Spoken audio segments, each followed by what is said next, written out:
কলার ভেলায় বেহুলা লক্ষিন্দর 16 বছর ধরে চলে আসছে এই বিরল রীতি।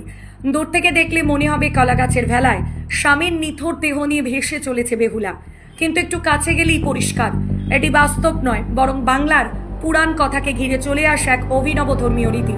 নদিয়ার নবদ্বীপের চর ব্রহ্মনগরে মনসা পুজোকে কেন্দ্র করে প্রতি বছর দেখা যায় এই ব্যতিক্রমী দৃশ্য। প্রায় 16 বছর ধরে চলে আসছে এই বিশেষ আয়োজন। 5 দিন ব্যাপী মনসা মেলার অন্যতম আকর্ষণ হলো কলা গাছের ভেলায় বেহুলা লক্ষিন্দরের মূর্তি ভাসিয়ে দেয়া। বিজয়ার দিনে দেবী মনসার বিসর্জনের পাশাপাশি এই বিশেষ রীতিও পালন করেন পুজো উদ্যোক্তারা। মনসা মঙ্গল কাব্যের কাহিনীতে স্বামী লক্ষিন্দরের প্রাণ ফেরানোর আশায় বেহুলার কলার ভেলায় ভেসে চলা যে আখ্যান রয়েছে, সেই পৌরাণিক কাহিনী কি বাস্তবে নদীর বুকে তুলে ধরার চেষ্টা করেন উদ্যোক্তারা। স্থানীয়দের দাবি, চর ব্রহ্মনগর ও আশপাশের এলাকায় মনসা পুজোর ইতিহাস বহু পুরনো।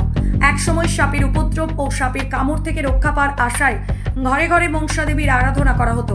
পরে সেই পারিবারিক পুজোয় প্রায় 16 বছর আগে সার্বজনীন রূপ পায়, আর সেই থেকে প্রতি বছর মনসা মেলা ঘিরে তৈরি হয় উৎসবের আবহ।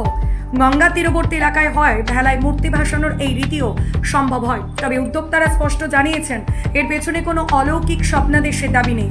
মনসা দেবীর মাহাত্ম্য এবং মনসা মঙ্গলের কাহিনীকে নতুন প্রজন্মের সামনে তুলে ধরতে এই আয়োজন। বাংলার বিভিন্ন প্রান্তে মনসা পুজো এবং মেলা হলেও কলার ভেলায় বেহুলা লক্ষিন্দর ভাসানোর এমন দৃশ্য যথেষ্ট বিরল।